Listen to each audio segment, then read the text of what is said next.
the little artist's colorful day, Lily loved to draw. Every morning, she opened her big box of crayons, and a smile spread across her face. Today, she wanted to draw her favorite place, the park. First, she picked up her red crayon. She drew a little bird with a bright red feather flying near a big apple tree. Chirp, chirp! She imagined the bird singing. Next, she used her blue crayon for the sky. She drew big, fluffy clouds drifting slowly. She even added a tiny blue bird bath for her red bird to drink from.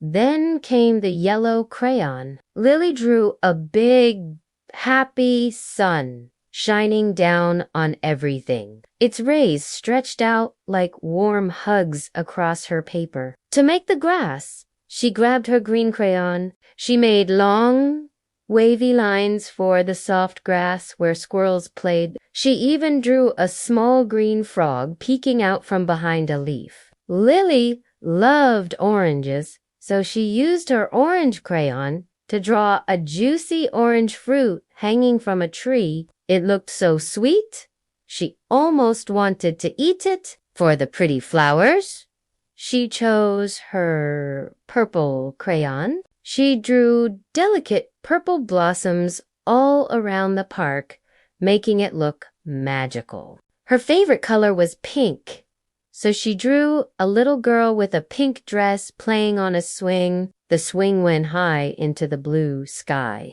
Under the big oak tree, she used her brown crayon to draw the sturdy tree trunk and its strong branches.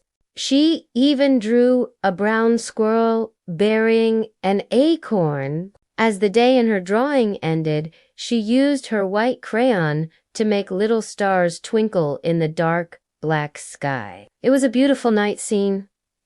Lily looked at her drawing. It was full of colors and full of life. She felt proud of her colorful park and knew that art made the world a brighter place.